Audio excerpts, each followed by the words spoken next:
Hello, my name is Muhammad. I am a student in International Accounting and Management in University of Siena, and this is my colleague.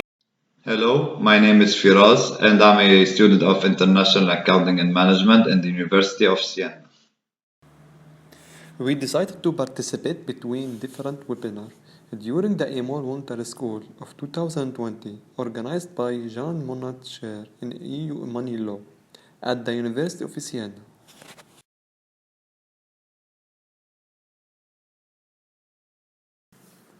First of all, talking about the problem of PSD2 implementation and its impact concerning the missing in the legal framework.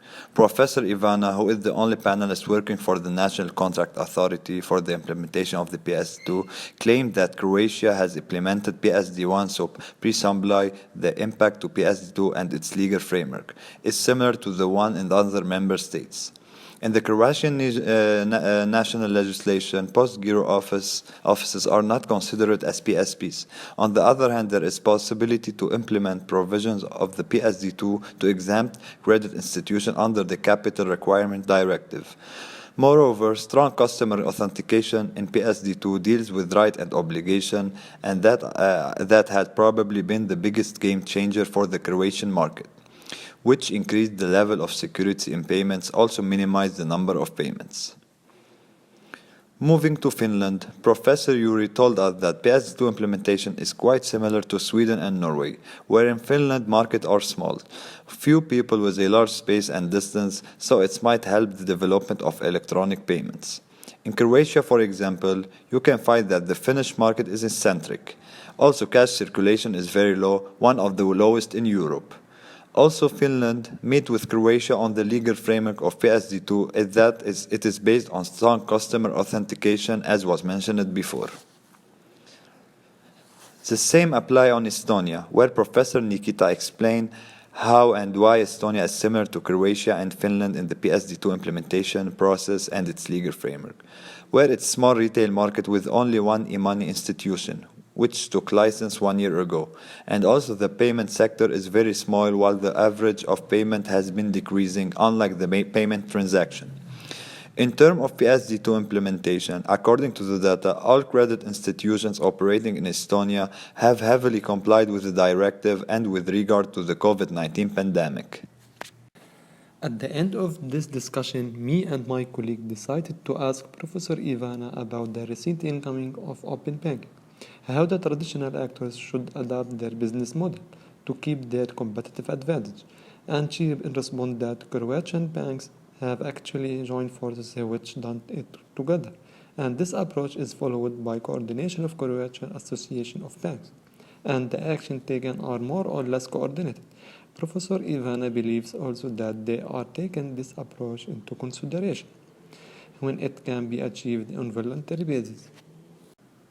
Moving now to our second meeting, speaking about the Czech Republic with Professor Peter, who thinks that he can briefly summarize the meaning of PSD2 and its impact in Czech law as an evolution rather than revolution, which means that it brought a lot of legislative work, which takes a rather conservative approach, which basically not changing anything.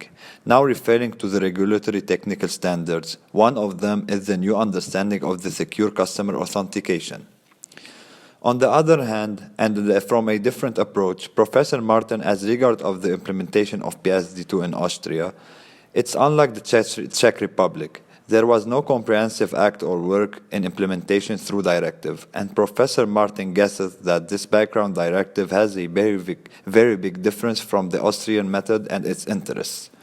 Indeed, before introducing of the PSD2, the PSD1 was Austria General Simple Code of Employ.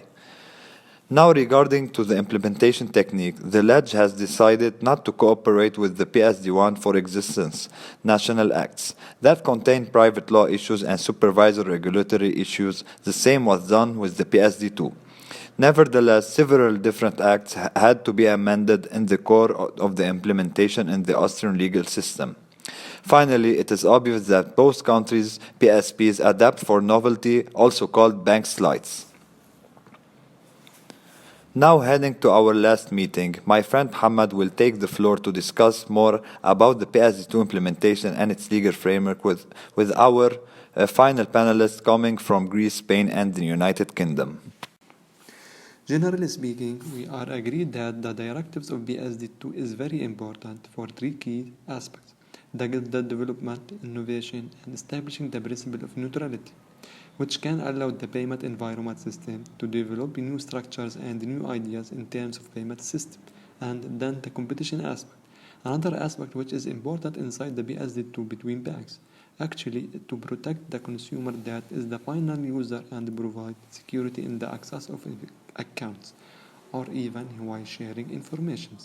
Indeed, Professor Gisses claims that at the PSD1, this has to be executed not in Italy nor Greece. Let's say, for example, he was in Florence 3 years ago. If someone had make a payment, the payment could happen completed within the same day, with some expectation, depending on the closing hour the day before. So, they have a huge impact on the time of execution. This created the need point at number one. To take these technology developments into account, it's not technology advancement at the same time. The payment service institution of the BSD1 was a way forward to this, and then BSD2 enhanced this framework. Moreover, moving to Spain, Professor Fernando said that what OpenBSD2 and experiment in Europe and in order of work process, because the European Union is leader of different payment service. In open banking, the same topic is not the case of a pay aster or a related source. Here, that provider or even is not a case of protection of consumer transparentness. P1 of BSD1 and BSD2 is open market to be provides an open award on data, which enhance financial feeds in a data fair and professionals and content of data at pitches. Finally, the last speech comes from Professor Dalevia expressed that many things has been said, speaking about the BSD2 in Greece and Spain. Also, there are some services that are new and are going with competition in some way with banks. But of course, banks' role was credit institution. For example, in United Kingdom, banks just need to notify the financial authority that they're carrying out all their service. From Professor Dalevia's view, what it is important may be to outline between the BSD1 and BSD2 is that there is always a centralized system of regulation of payment service, because this centralization of regulation is that there are systems that are decentralized like the blockchain, and it is even defined specific regulation about blockchain. There are applications of, for example, mobile payments.